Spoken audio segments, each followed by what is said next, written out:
Two, one, and boom. We are live, folks. Let's see. Let's get started now. Let's get this music going. See, I think the sound went like that.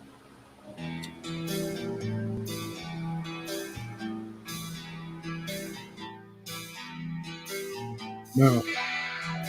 How about now? How about now? Now.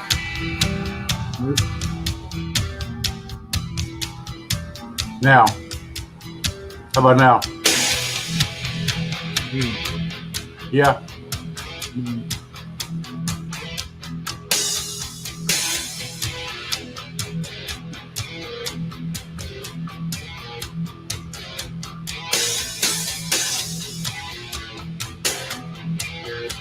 You hear the music? You hear me? Here.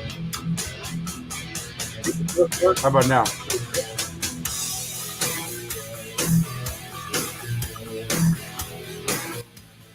Nope. Can't hear me?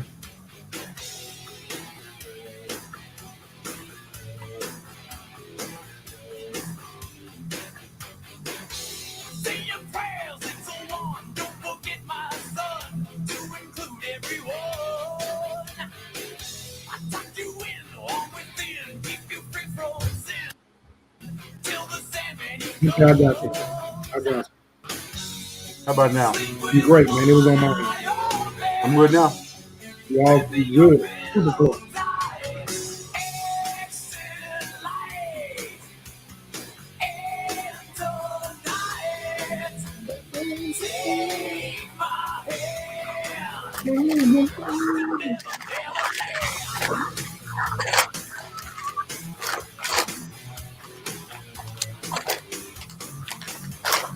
Hey, working in the car. Working in the car. In my Generation X, man.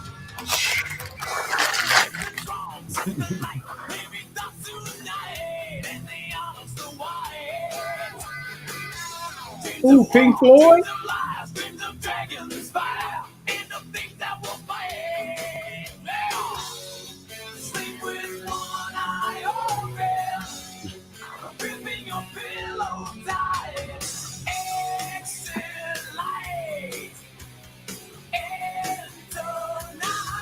What up, Hannah? Hannah Young. How you feel?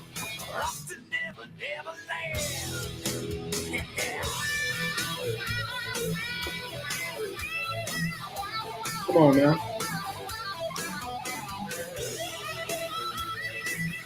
What's going on?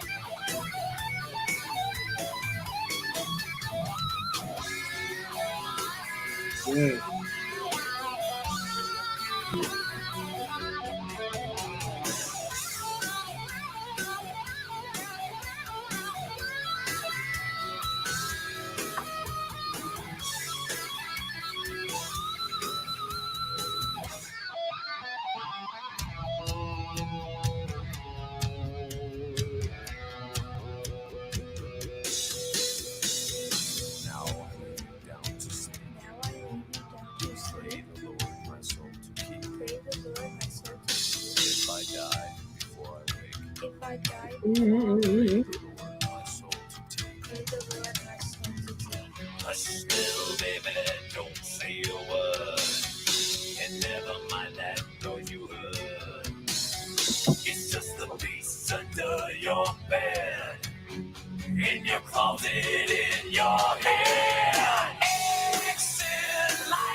Cadillac, what y'all know about that there? What y'all know about that?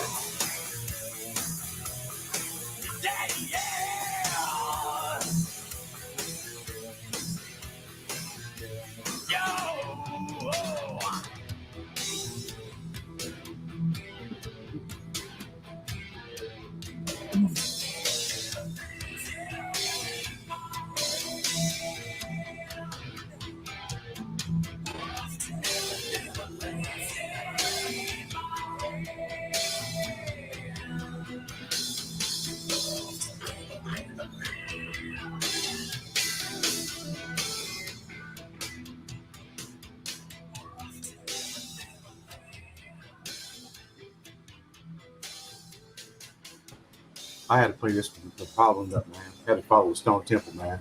When you said it, I was like, man, I gotta play Stone Temple Pilots. Man. Ooh, ooh, no, you're not. You know what I'm saying?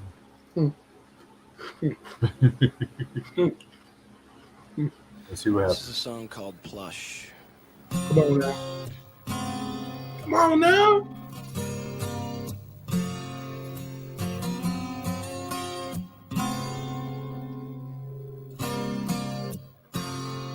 You gonna make me pull out my Letterman jacket, boy.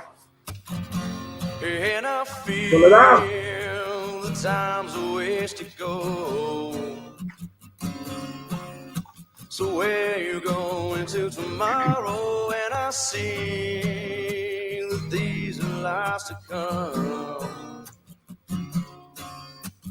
Would you even care? And I feel it. Ooh. And I feel it. Where you going to tomorrow? Where you going with a mask I found? And I feel when the dogs begin to smell her. Well, she smell alone.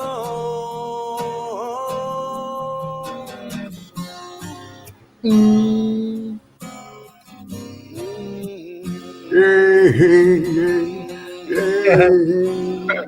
Chill out, love me, bro. Chill out. Just chill out.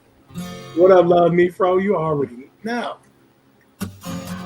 And I feel so much depends on the weather.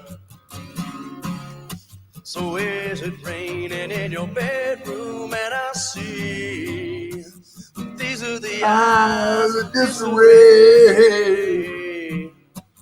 Would you even care? And I feel it.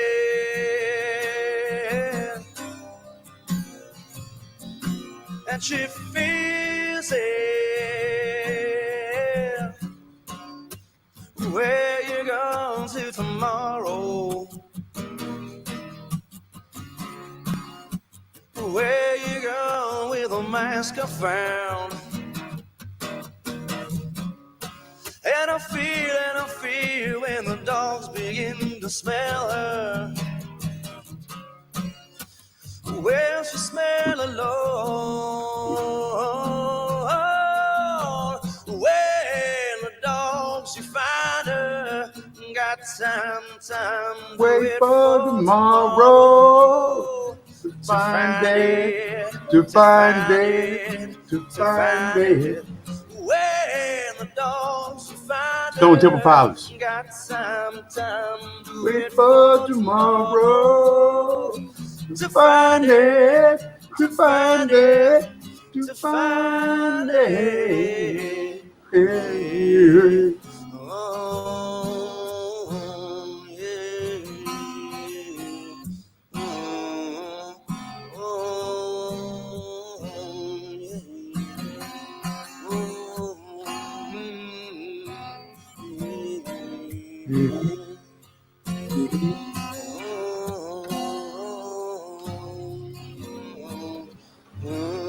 We started just a second, so just a second. I had to play this Mad C real quick, man. Come on now.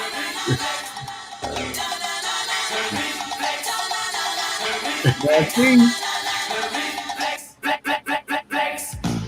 You got too far this time, but I'm dancing on the Valentine. I tell you some boy fooling around with my chances Don't on know the about that, danger line. I'll cross that bridge when I find it. Another day to make my Mad C, what's up? No, What's up, man? our time is no time for deciding if I should find a helping hand. Oh, why don't you use it? Try not to bruise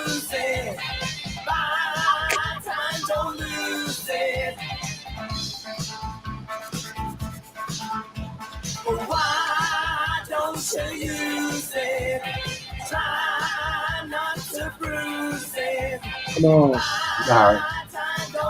You ready? Yeah, we're recording. All right. Okay. Yes, we are recording. And thank you so much for reminding us. We were having just such a good time. Yes, we Such will. such a wonderful time. You know, just all in the Generation X bag with that. Yes. So, first of all, I want to introduce myself. I'm now going by Brother Bob D. Omega. And what's your name? What's your name? My name is Kansu, the God. Not the God, but the God. The God. Like you gotta say it. Oh. The God. The God. Yes. So today we're actually gonna do we're gonna kind of have a viewing, not a repass, but a viewing of a video. That's actually a movie called it's called Jim Crow of the North. It's a documentary. It actually is about it was about integration in Minneapolis, in the Twin Cities. So as you can watch this video, you can see kind of up front what type of issues they were going to have going forward.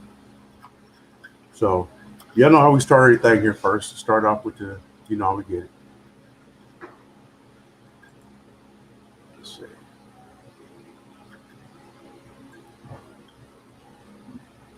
If I can ever get to it, man, you know, I'll be slipping, man. All right, man. I could juggle sometime. It makes me wonder why I keep them going on.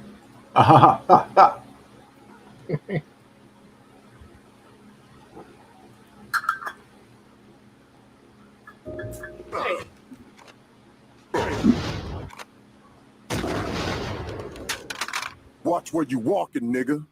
Hey, what you say, nigga? Watch closely. You're about to experience a nigga moment.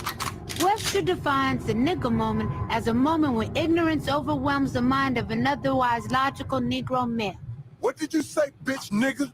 Hey, squeeze it, nigga. causing him to act in an illogical, Squeeze it. self-destructive manner, i.e., like a nigga.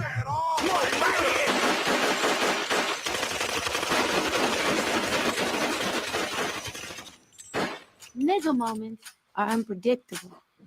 Hey, wait, man, wait. This is stupid. Hey, you right, dawg. Look, let's put the guns away and go on about our business. Freeze! But they all end up bad. If they had their own category, nigga moments would be the third leading killer of black men behind pork chops and FEMA. It's a fact. Now let's see how a nigga moment affects a white man. Prick. Watch where you walking, bitch. What did you... Wait a minute. I'm white. Where you going? Don't you ignore me. This is a perfectly good moment to throw your life away.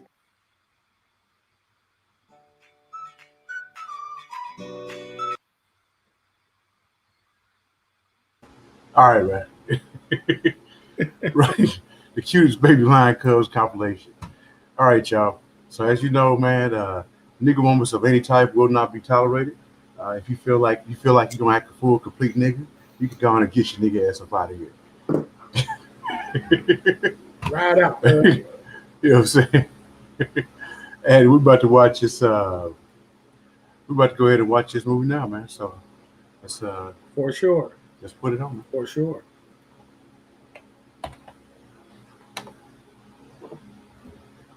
The university.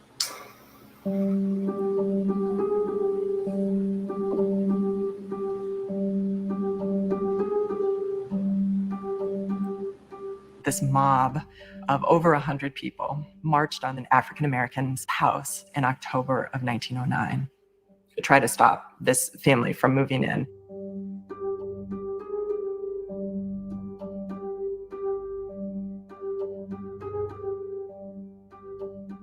The leading men of Minneapolis, as the newspaper called them, these are not the kind of people who want to be involved in mob violence.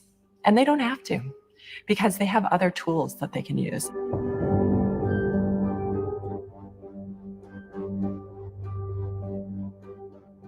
And there's this tool that they become aware of. It's called a racial covenant. And so just a few months after this confrontation, you see the first racial covenant appear in a Minneapolis property. And this is where you first see this racial language. Caucasians only, Aryans only, no Negroes or no members of African blood or descent.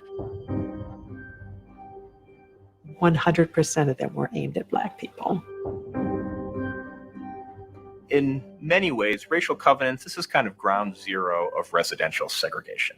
In the United States, and racism have a very, very long history, but this particular deployment of racism is fairly new. And this idea was really made material through instruments like racial covenants. The law of the streets, the law of the courts working in consort to discourage Blacks from moving into white neighborhoods.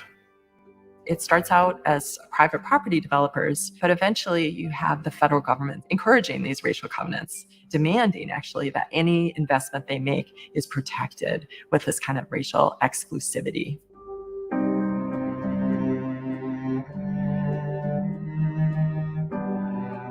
When you can covenant entire areas of the city, it makes it off limits. That's pretty powerful. This is Jim Crow of the North.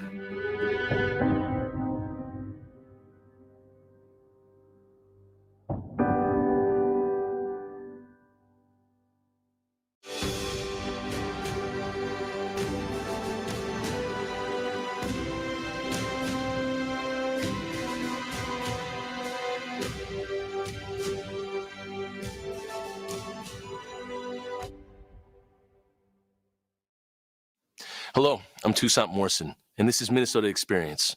TPT is committed to telling the full range of our state's past, including the difficult history. The Mapping Prejudice Project at the University of Minnesota has documented the widespread use of race-based restrictions buried in the deeds of homes in Hennepin County. The research offers some answers as to why Minnesota has some of the worst racial disparities in the nation.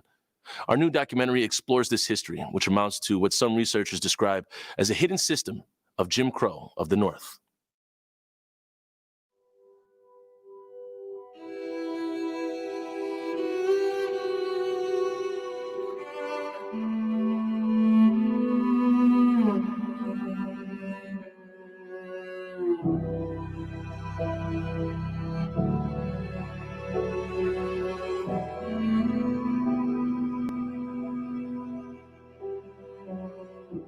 By the end of the century, it would seem that Minnesota was one of the most enlightened states with regard to race. You had a leadership of the state that seemed much more amenable to doing the right thing, or at least supporting in word policies that respected the dignity of the African American. Frank Wheaton came from Maryland. Wheaton came to Minnesota. He saw opportunity out here. He already had a law degree when he entered the law school at the university. And when he got out, he had aspirations for political advancement. He understood how to establish a rapport with the party apparatus. And as a result of their support, he was able to win an election in South Minneapolis with a constituency made up of white and immigrant voters. He authored 2 bits of legislation that dealt with civil rights, public accommodations. The Civil Rights Bill, the Accommodations Bill, only dealt with Blacks not being discriminated against in terms of going to restaurants, hotels, riding in streetcars, the railroads, places like that. It didn't really deal with other issues like schools and housing and things of that nature. But for all intents and purposes, it was a major step forward with regard to civil rights. 1910, Minneapolis isn't particularly segregated. There's emerging African-American neighborhoods around Lake Harriet, around West River Road, certainly on the east side of Minneapolis. Prospect Park is this beautiful neighborhood, very close to downtown, very close to the University of Minnesota, right on the banks of the Mississippi River. It was a very desirable neighborhood, and I think neighbors weren't surprised when they saw a house that fit into this neighborhood on what is now East Franklin Avenue. Madison Jackson. He was a guy who had a law degree, but he was a Pullman porter. He moved his family to Prospect Park, and he built a house there. This was the first Black family there. My father had bought a piece of land in what is known as Prospect Park, Minneapolis, and he broke ground to build the house in which I grew up. Until the house was nearly completed, the completely white community did not realize that a Black family was moving in. And when we moved in, the whole community became quite aroused that a Black family should be moving in. Marvel Jackson, she said, when the neighbors across the street saw who they were, she said that lady started screaming when she realized that it was an African-American family that was moving in across the street from her. I was 7, so I remember them. Meetings on our lawn as to why we could not live there. When my father and mother wouldn't budge, they had committees come to meet them. And I remember sitting on the steps listening to some of the things that were said. For instance, one of the things, our children will not play with your children. And my father hadn't thought about the impact on the children. My father built us a playground like there was no other like it in the whole area. And we became the most popular children in the place. The neighbors couldn't keep their children away. A little while after they moved in, the father's friend and coworker also wanted to build a house in the neighborhood. William and Daisy Simpson, they were going to build a house as well. And they were staying in the Jackson house while their house was under construction. And I think that was the tipping point. And that's when the resistance from white homeowners really ramped up. And this is where the Tribune reports a race war in Prospect Park. This mob of over 100 people, the newspaper described it as some of the most powerful people in Minneapolis, marched on the Jackson house in October of 1909. They read prepared statements. It was decided that a large delegation should call upon you to make doubly impressive a fact, namely, that the white residents of this district do not want members of your race domiciled in our midst. We are not here to argue, but to make a perfectly plain statement of our position in the matter, to wit, that we do not want you. And as men of prudence, Wow. judgment, and determination, we will do everything we can to prevent this. And then there was another threat. Rumors have been brought to our attention that there are parties in this vicinity who are determined that you and those of your race shall not reside in this district, that they have firmly declared themselves ready to take any steps necessary to bring about your removal. And you have to understand, in 1909, this is a period where lynchings are commonplace. These were not idle threats. The amazing thing to me is that both of these families persisted. They stayed in their houses. The Simpsons built a lovely home, which is still there today. Marvel blazed a trail. She was the first African-American child to go through Pratt Elementary School. I learned that her mother had actually dated W.E.B. Du Bois before marrying Madison Jackson. That gives me clues as to what that household must have been like. As soon as they became teenagers, all those white friends she had basically abandoned her.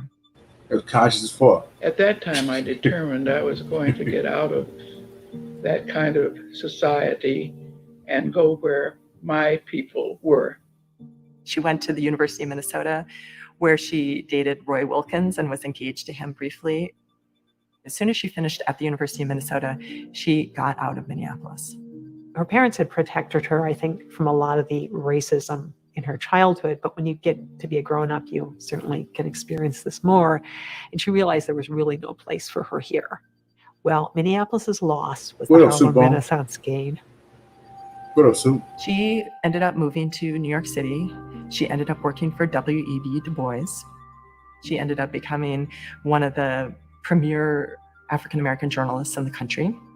And then she became one of the first Black journalists to work for an all-white publication.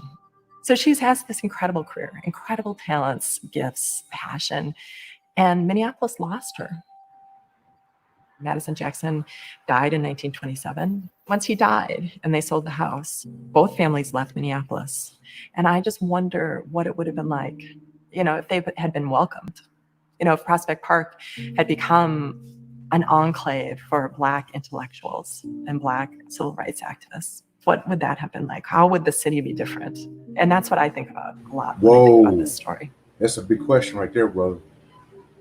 The problem with the Madison Jackson and William Simpson incident is people had to show up in their front yard and threaten them.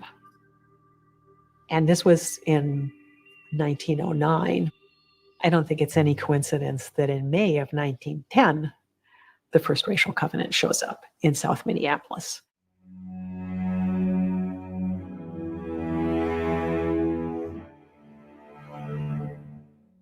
I'm pretty sure I know who wrote that covenant, and that was one Edmund G. Walton. He was a real estate developer.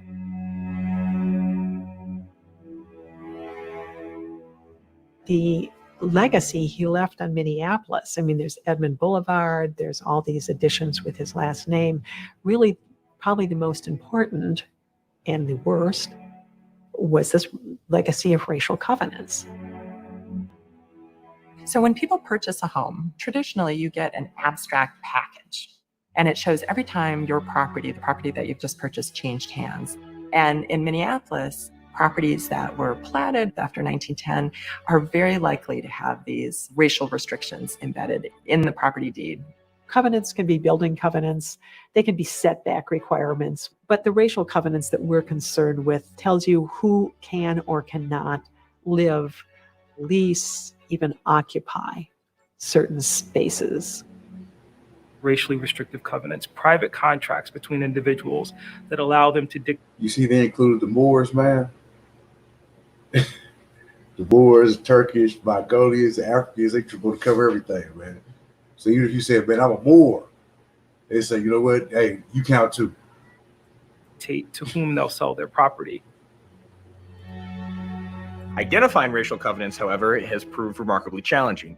The only way to find racial covenants are to read warranty deeds. We're looking at about 3 million deeds in Hennepin County between 1900 and 1960, and each deed on average runs about 3 pages. So we're in the ballpark of 10 million or so pages of text. Penny found about 4,000, 5,000 racial covenants by herself. The old-fashioned way. She just went down to the county recorder's office and started going through deeds. And she found several thousand racially restrictive covenants. And that was enough to get us thinking, okay, hey, maybe we can do more than just show that racial covenants were a practice that was used in Minneapolis. What if we can map all of them?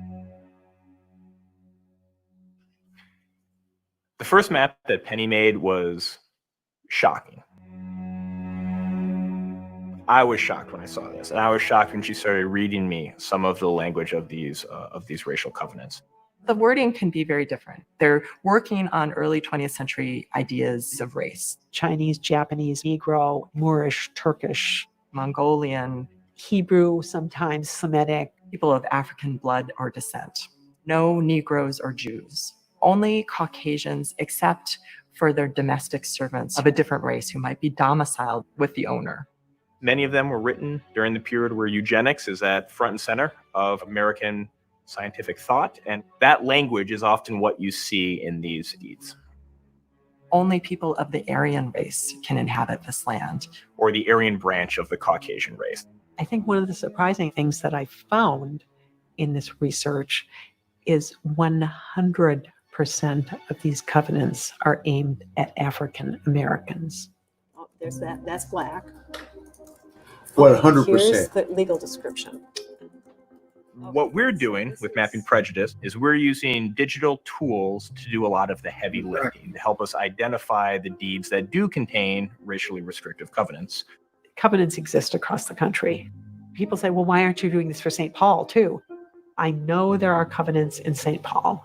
Their deeds are not scanned. Which is incredibly unwieldy, right? For or traditional research methods where you go down to the archive and you just start going through the material, you would need an army of undergrads and the better part of a century. And even then, I'm not convinced you'd be able to get through all of them. So we use OCR to translate these digitized warranty deeds into searchable text documents. Once we have these in text document form, I can write a script that iterates through and looks for predefined racial terms. And whenever it finds a match, we flag this corresponding deed image. And once we have this into the still very large but manageable realm of, around 40,000 flagged images, we ask volunteers to help us transcribe them. And it says, may not be sold, mortgaged, or leased to or occupied by any person or persons other than members of the Caucasian race. Yep. So you can go ahead and click yes. And those answers I then export, and this actually gives me enough data to build the map.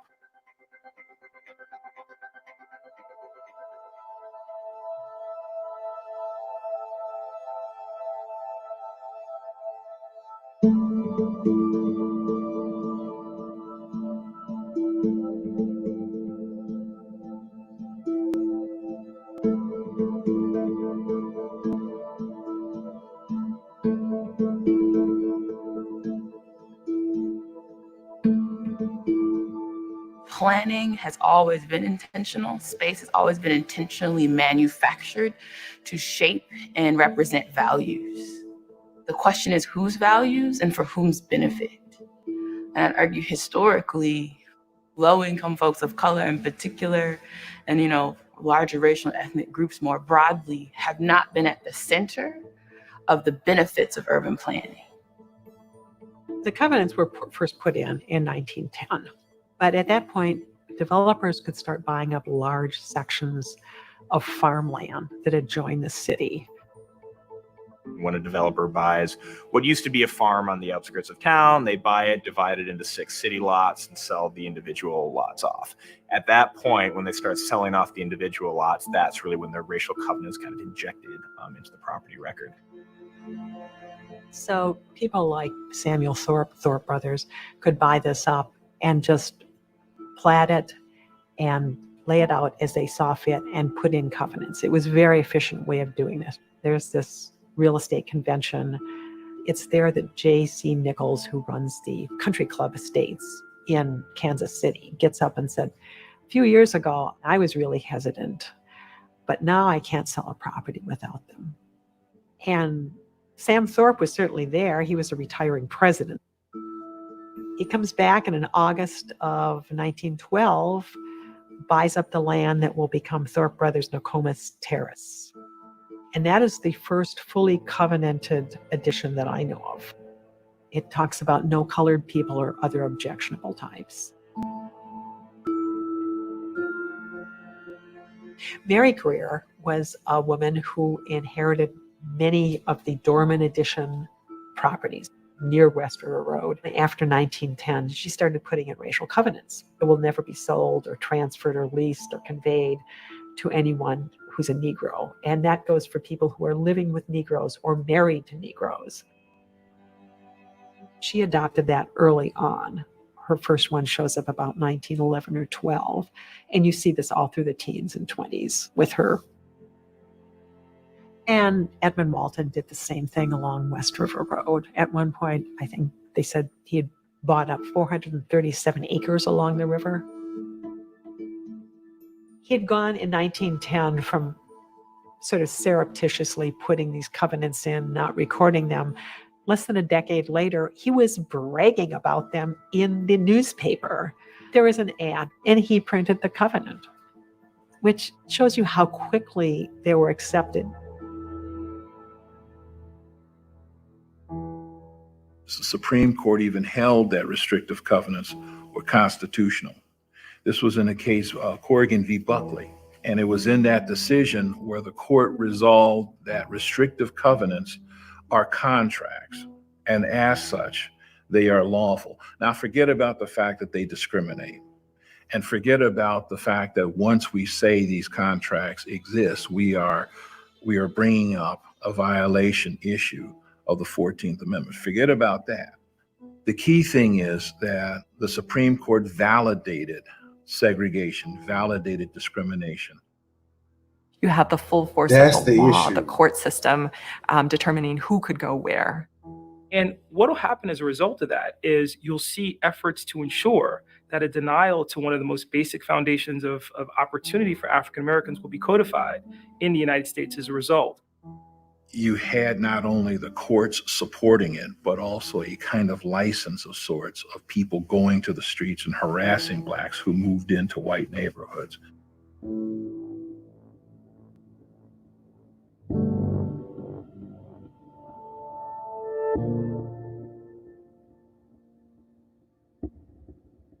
The white neighbors, knowing that the Francis couple was moving in, offered them money to not move into the house.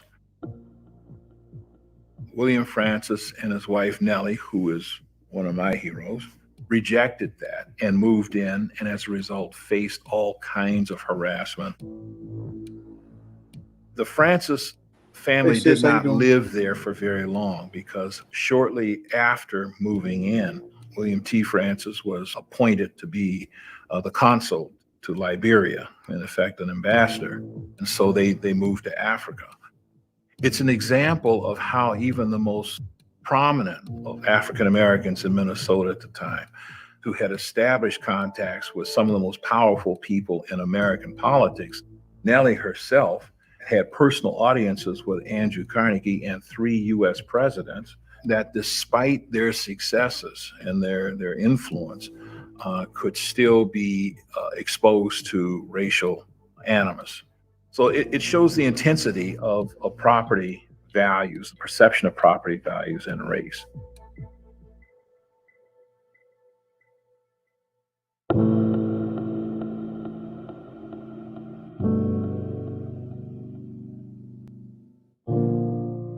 So what racial covenants did is they hardened boundaries. They hardened these invisible racial boundaries.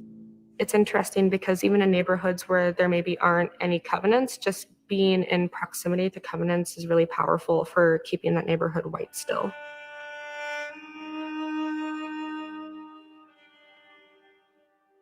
Homes are often taken for granted for some of us.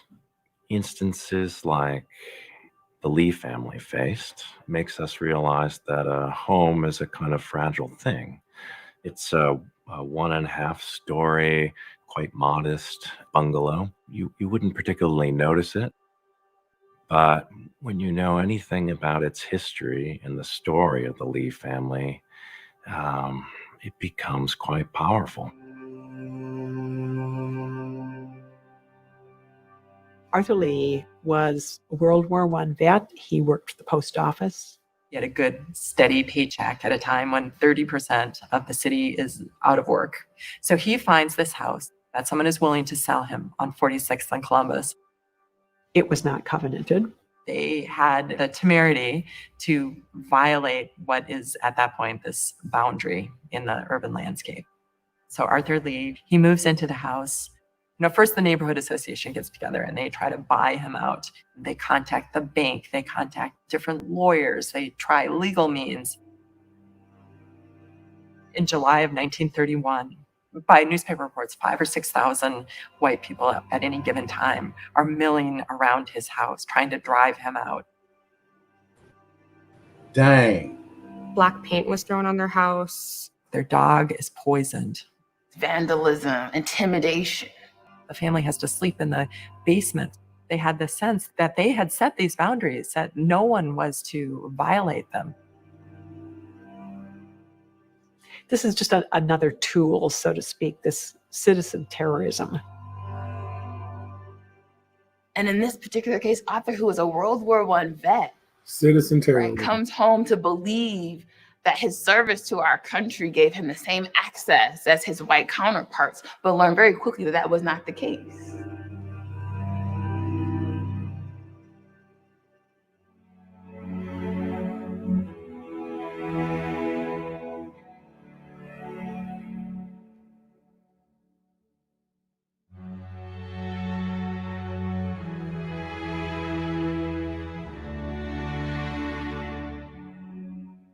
It was really important for families like the Lee family to have advocates to help them fight.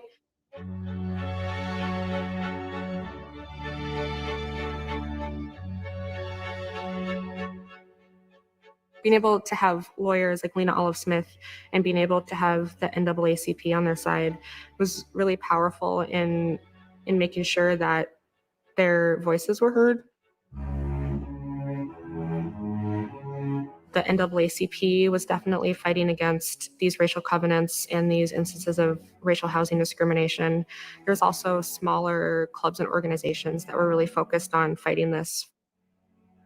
Unfortunately, even with all of these legal protections and organizations fighting for them, a lot of people don't end up getting the end result that they want. Edith and Arthur Lee and their daughter Mary, they stayed for 2 years. They didn't make it longer than 2 years. I think the pressure was just too great for them. I can only imagine, as a parent, as someone who wants to ensure that I'm living my values, like what it would mean to put my family at risk, what it would mean to always feel like I'm looking over my shoulder, just to protect my right. You have this escalation of this sense of threat thanks to racial covenants. So it's that intensification, that normalization of these racist ideas that leads to the Lee House. The marker at the corner of the property has a depiction, an image of Arthur Lee. For those who just walk by, I think it gets them thinking about it.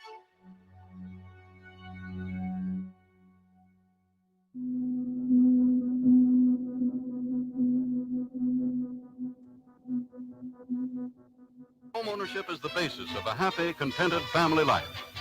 And now, through the use of a National Housing Act insured mortgage, is brought within the reach of all citizens on a monthly payment. In the midst of the New Deal, when the FDR administration is looking for ways to try to stabilize the housing market, the Fair Housing Act is passed in 1934.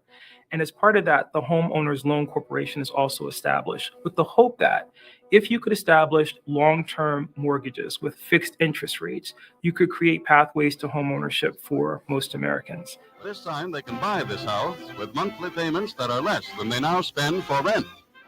When the FHA starts underwriting mortgages in the 1930s, this really is a game changer in a lot of ways. It takes a lot of risk off the banks, it places it onto the federal government, and now working class, middle class families, they're able to purchase a home. Unfortunately, as part of that, what the HOLC does is it establishes designations for neighborhoods based on the occupants of those neighborhoods. And this is where the term redlining comes into place. The FHA, they made color-coded maps of all the largest cities in the United States, and they broke cities down into 4 different areas. Red is considered hazardous. That's the worst. Yellow is considered definitely declining. Blue is considered still desirable. And green is considered the best. And what's so powerful about this kind of scale of measuring investment, it was about values and people. The fact of the matter is that there was no evidence that those people who lived in those communities, predominantly Black and brown people and foreign-born people, would have defaulted on loans. There are no firm realities behind the close proximity to Blackness and your property values going down. That's just not true. The FHA is being very upfront and very explicit in how they're linking spatial desirability with racial occupancy. It's this racialization of space idea. So areas that were predominantly African American or majority minority, or really in a lot of cases, even if there's a few non-white people there, that's often enough to be redlined. So when they built these maps, they also explained why each area got the ranking it did. The area around 4th Avenue South, which is called the Old South Side. This was a nice area. It had nice homes. It's the historic African-American neighborhood on the south side of Minneapolis. This one part of South Minneapolis was redlined specifically due to, and I'm quoting, a gradual infiltration of Negroes and Asiatics. The FHA refused to give an area a green-lined designation. Again, this is the best designation that they'll offer unless, and I'm quoting again, restrictive covenants are already in place. That line's from the FHA underwriting manual. Racial covenants aren't just about discriminating against people of color. It's about enriching white people. And I think that's the part that often gets lost in this narrative. And I think it does speak to the ways that white supremacy have been embedded in really built structures and built environments. I mean, if your grandparents bought a home on Minnehaha Creek, that home's worth, what, $500,000? If your grandparents rented an area that was redlined and then subsequently destroyed by a freeway project, you're not inheriting anything.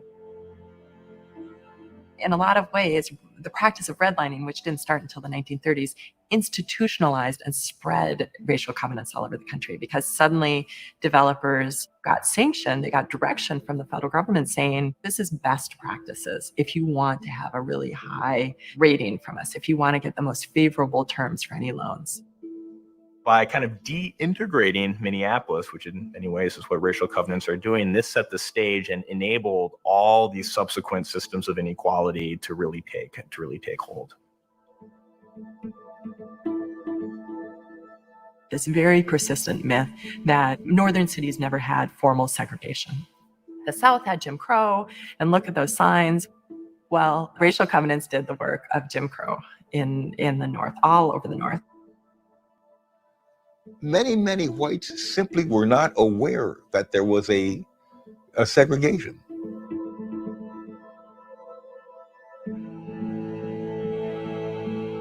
So many people in Minneapolis would be outraged what they thought that their friend was being discriminated against. They knew something was happening, but it wasn't happening to your friend. That was what kind of this mixed kind of a situation that we had in Minneapolis. I mean, if you could imagine these people, their parents sent me cookies and, cakes all during the war. And I was welcome in their house. There was no question about it. And then there's other people who were just absolutely Klansmen. That was what Minneapolis was all about. But that was my generation in Minneapolis. We were hemmed in that ghetto, and that was our life. That was our world. The 1935 land use planning map used to define which place would get mortgages versus others circled these areas, called them slums, places where the quote-unquote Negroes lived. These are places to avoid, right? So they're going to give you substandard housing and they're going to contain you. Access to affordable housing was a challenge. When you think about the reasons behind the creation of public housing, we had a lot of folks forced to the low-wage sector, right? And you're thinking about what jobs or opportunities that low-income folks of color even had access to at this time. I would argue that with the creation of public housing in 1938, the Sumner Field homes became this really interesting iteration of the redesign of space. You have 400 units of public housing, which were segregated at the time, created. In 1953, the City Council of Minneapolis refused to scatter another 1,000 units of public housing outside of the Sumner Field Homes area. And where did these pressures come from? You had both internal conservative politicians and outlying suburban communities coming in saying, not in my neighborhood. And the City Council crumbled under the pressure and then took what was 400 units of public housing to over 1,000 units in less than a decade. They have strategically manufactured urban poverty.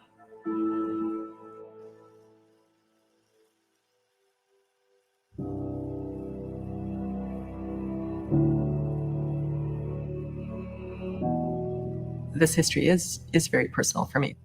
I'm a third generation Minneapolitan. My grandparents were immigrants from Sweden who came to this country with nothing, worked incredibly hard jobs, but both sets of my grandparents in 1942 were able to buy houses in South Minneapolis. These houses were in a part of the city that was blanketed by racial covenants.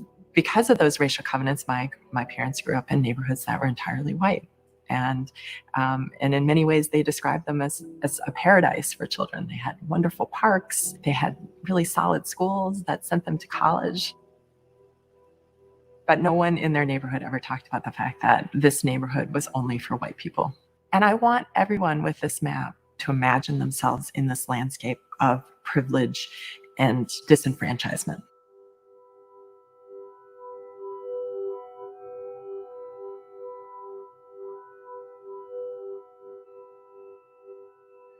The Justice Department contended that restrictive covenants among private citizens bar Negroes and other minority groups from residential areas and are not enforceable by the courts. Their joint brief described the covenants as an artificial quarantine of minority groups. Covenants were one of the big issues that the NAACP was tackling in the first half of the 20th century. Thurgood Marshall was leader of the litigation part of the NAACP. When Thurgood was asked upon his retirement what was the most important case, everyone assumed he would say Brown versus Board of Education. He said, no, it was Shelley v. Kramer. Shelley v. Kramer in the late 1940s was one of the more seminal civil rights cases that ever made it to the Supreme Court. It didn't explicitly end racial covenants as a practice, but it was a pretty big blow. There could be no enforcement of restrictive covenants. So you could still write a restrictive covenant, but a person who signed it could breach the contract and sell it to a black person, and they would not be held liable. It wasn't as effective as a lot of folks hoped. What people started doing is, instead of suing for breach of contract, they would sue for damages. So if somebody sells a covenanted home to an African American, the neighbors can sue that person because their property values are now lower. Well, is there anything the matter? There's never going to be any violence in this part of town. We're peaceful people. You've got friends here. I'm your friend. We just want to know what it is you think you're doing to us. If I have a covenanted home and I sell it to somebody who isn't white and I get sued, I lose the house. Any equity I've accumulated, the property reverts to the initial granting party. So whoever first put that covenant on the land. If that person's dead, it would revert to the heirs or assigns of the initial covenanting party. So the risk of going against these things is just like astronomical.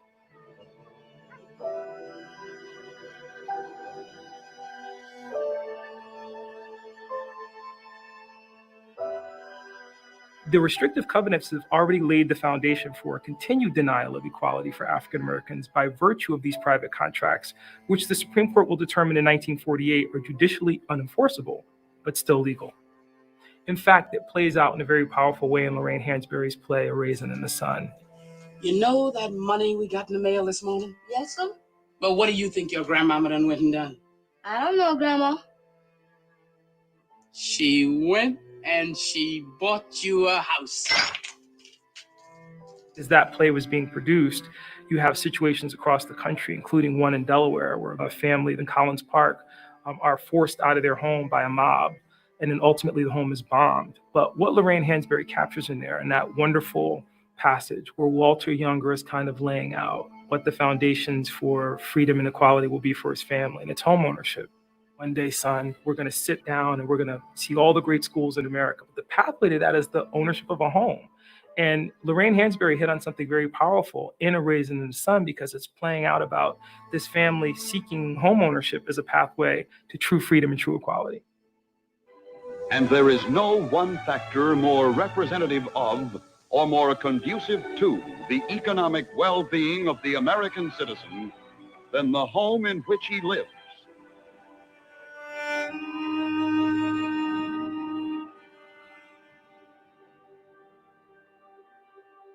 The spread of covenants in the first half of the 20th century is pretty much the same story as the spread of the Twin Cities over the first half of the 20th century. The first ring suburbs, Edina, St. Louis Park, Richfield, Bloomington, are all blanketed in racial covenants. They probably have a higher density of restrictions than Minneapolis does, simply because there was more development happening in Bloomington around 1950 than in Minneapolis. And the effects of that aren't very surprising, right? Like, that ring is very white, and this pushes African Americans into kind of the center of Minneapolis.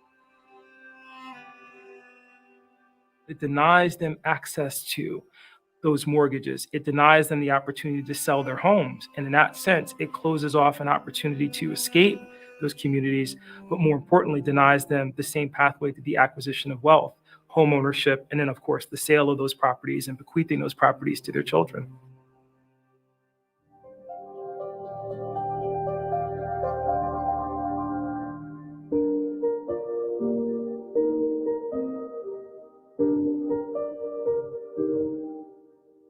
My dad, at Tilson, would have open houses on, I think it was on 41st and 4th was the model home.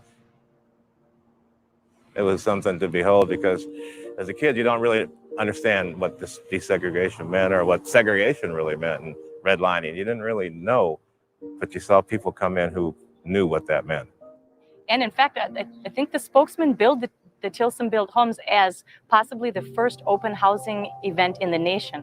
So it was one of the first times African Americans could buy new homes on the quote unquote open market. I know. It's a huge piece of housing history for the construction of the Tilson Built Homes that your dad demanded that there be African American men working on those jobs. He knew what that economic power could be, what the job power could be. And he did insist on his contractors bringing people of color to the job. And it was extremely, extremely important to him.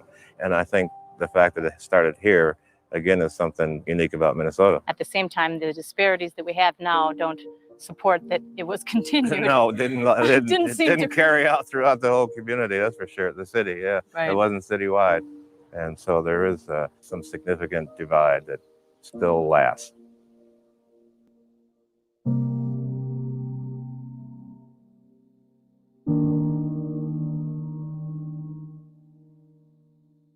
We moved to Minnesota. So that was 1956.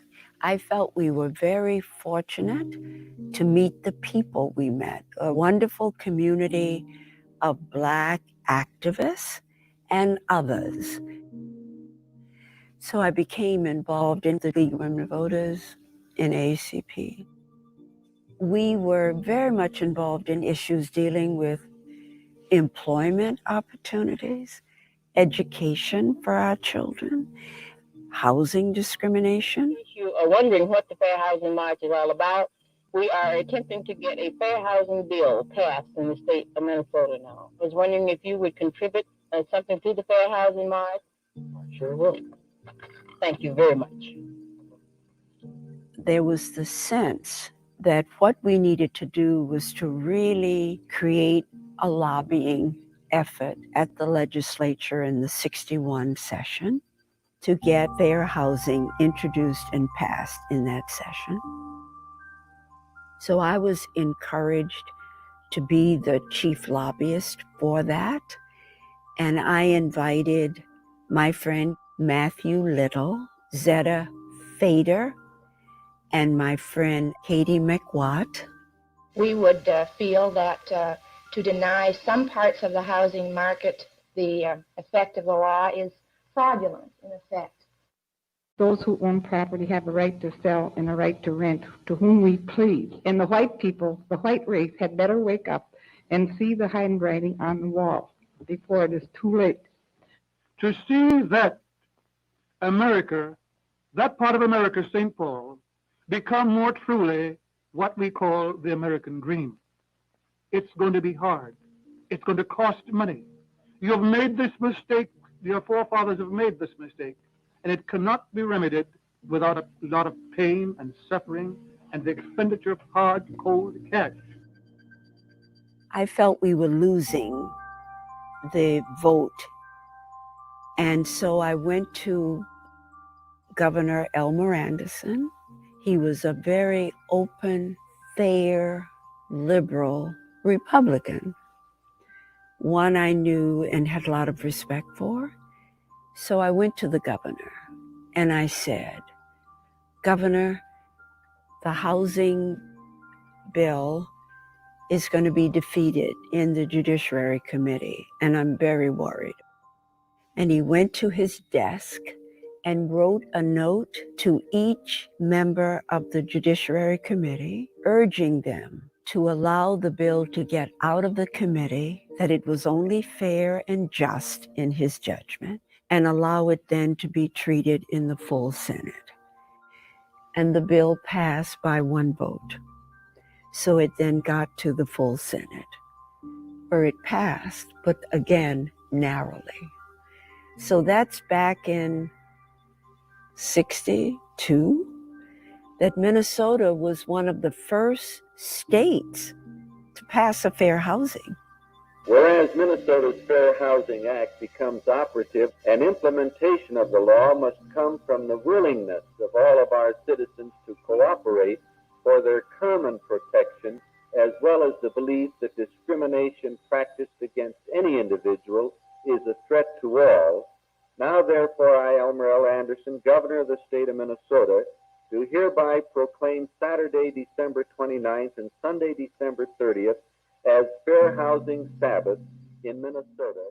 So between 62 and 67, I've been very troubled because there was still so much discrimination in housing.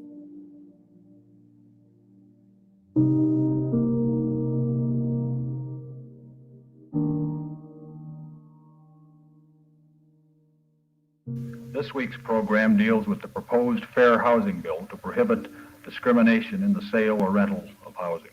Senator Mondale is chief author of the bill in the Senate.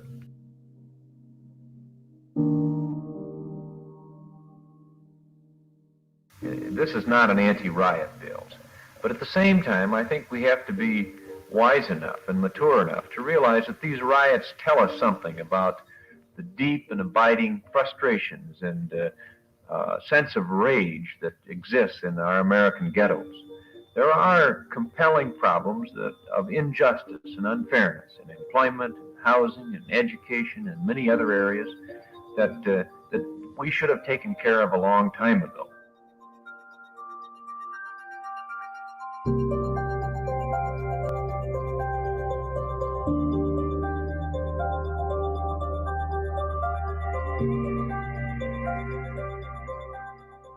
Fair Housing Act makes it illegal to discriminate based on race, age, later they add sex and disability and etc. to ensure that everyone has equal access to housing where they so choose. And I think that has opened up doors for a lot of families. What happened to the Black middle class, for instance? Many folks were able to break into neighborhoods that they weren't, didn't have access to before. And we should have those choices. But when you don't have the economic mobility to make those choices, fair housing doesn't look very fair.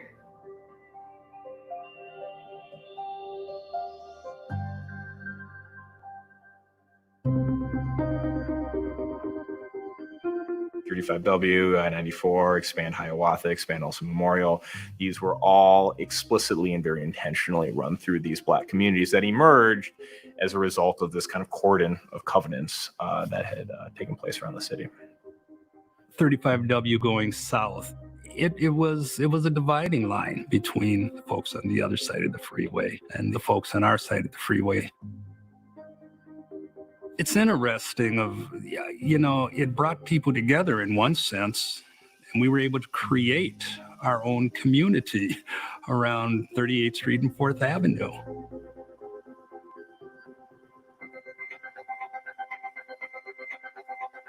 My dad and their family are originally from the Central neighborhood, and he went to Central High School.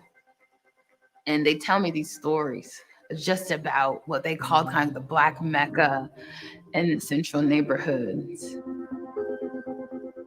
When you talk about the problem, we're talking about it from a deficits-based language.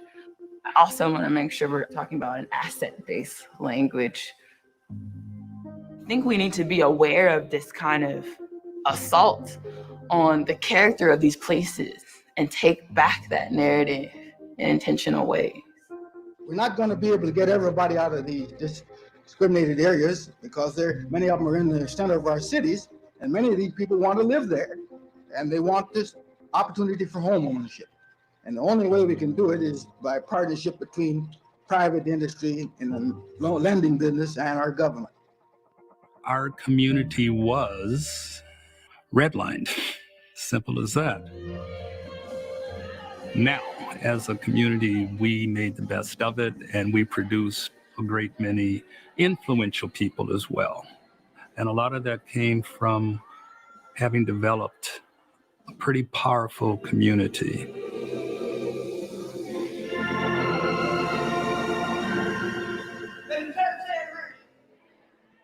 When Central High School was shut down, it took the heart and the soul out of this community. And I remember them talking about 4th Avenue and how it was now referred to as Crack Avenue, which talks about the decline in the economy in this neighborhood. But up and down 4th Avenue throughout the neighborhood, there were tough times. So even though covenants are now illegal, kind of this, yawning chasm of wealth inequality that emerged as a result of covenants is still very much with us today.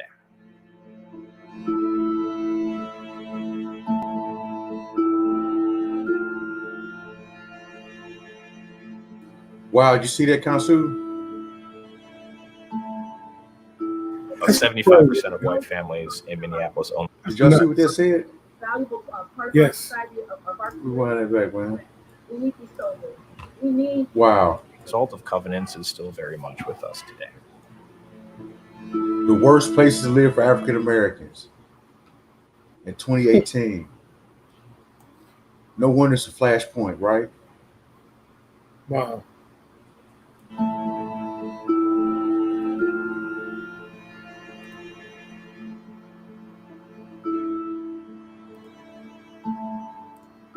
About 75% of white families in Minneapolis own the homes that they occupy. About 25% of black families in Minneapolis own the homes that they occupy. It's actually the largest, in terms of percentage, gap in the country. And this has huge implications for the racial wealth gap. We look at where our high-income communities live, where now there's been an investment in home ownership for certain communities versus others, where if Black folks were able to have participated in that during the rise and proliferation of racial covenants, you might see a different notion of Black wealth. We have to first acknowledge that history and understand how we're implicated in it to then get to reparative solutions.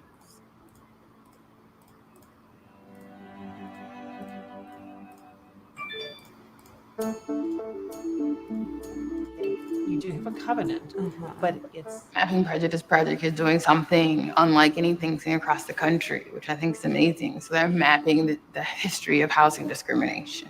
They're naming something that has been allowed to exist in the shadows of neighborhood planning and politics. The whole point of this map is to get people to read these racial covenants, to get people to read these racially restrictive deeds. So from the beginning, I wanted to invite as many people as possible into that process. A lot of it was... I think it's fascinating to see there's a genuine curiosity about something that lay hidden for so long and buried. And I think doing it is kind of a way to kind of get in touch with history and better understand how things are the way they are now and see the direct connection in systemic racist language that is very much part of our history and is very much part of our present reality. With the exhibit Owning Up to Racism and Housing in Minneapolis, we're hoping to illustrate the history of housing discrimination and racism and the impact that that had on real families. We really want to confront visitors with these histories, to really take action, take responsibility, and to try to help create change in some way.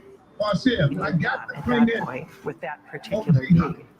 As it turns out, a lot of university professors are incorporating this into their curriculum. And you've got another one.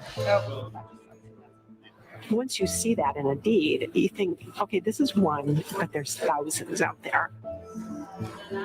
This has been an amazing experience, I think, for everyone involved. I mean, it's been amazing to me to see the goodwill and the energy that people have given us, which has been a huge gift.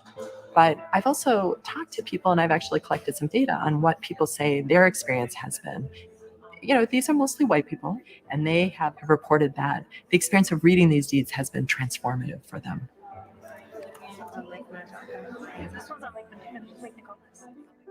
Their work is a graphic example of this otherwise invisible practice of discrimination. Ideally, what we're looking at is changing the grand narrative away from personal pathology, cultures of poverty, as the saying goes, to saying, you know, the system was rigged from the get-go. This is how it happened. So, at the last moment, city planners decided to reroute the freeway several blocks east, right through a Black neighborhood. Racial covenants show us how structural... We're showing how incredibly central racial covenants were in terms of laying the groundwork and the foundation for those later manifestations of racism. We are inviting people not just to know about this, but also to take action. And what we're attempting to do is to build the first comprehensive spatial database, or map, if you will, of racial covenants for any city in the country. So there has been. I mean, this just gives you a level of precision in data that nobody's really had access to previously. And when used in conjunction with redlining, I think it can make very powerful arguments about which areas the city need to be systematically reinvested in.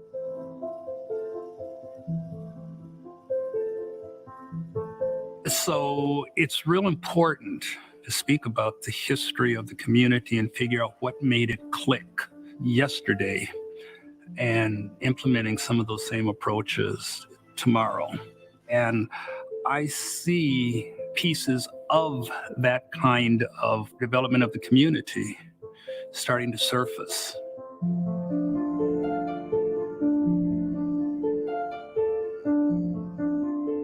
Talk about space and urban planning, we're talking more than like bricks and mortars and like windows. We are talking about people's lives, their values, and their humanity.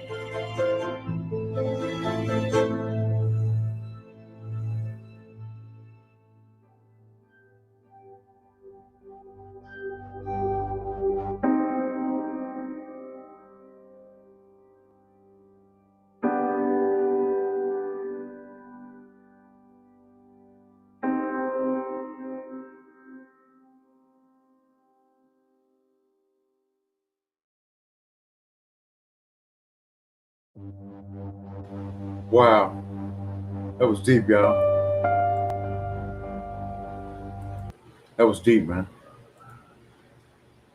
You know what I'm saying? What y'all think of that, man?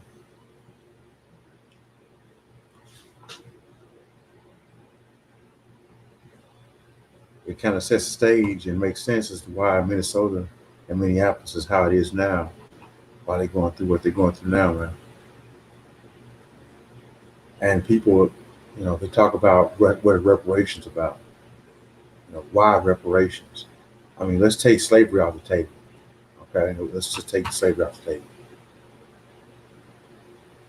We could see that the effects of the redlining of the government, that the government caused through the Federal Housing Administration, how that has actually probably led to George Floyd's death, man. Am I making too much of an art, Counselor?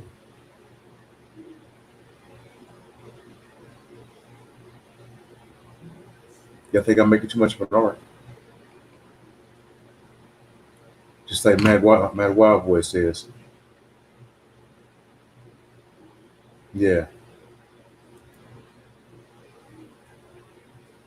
Yeah, it's crazy when we go through this in the country, man. Yeah. It's crazy that we don't take advantage of it either. You know, I think that, you know, when we scream and get angry about cut the check, that's not how we should be moving. How we should be moving is position ourselves to get the check, to get the bag. You know, ask for someone to stop treating you like shit, man. You make them stop treating you like shit. People only treat you how you allow them to treat you. That's what my mother always taught me. So, man, that was. I mean, it's funny how we spend a lot of time getting lost in the sauce, and we don't really pay attention to our American history,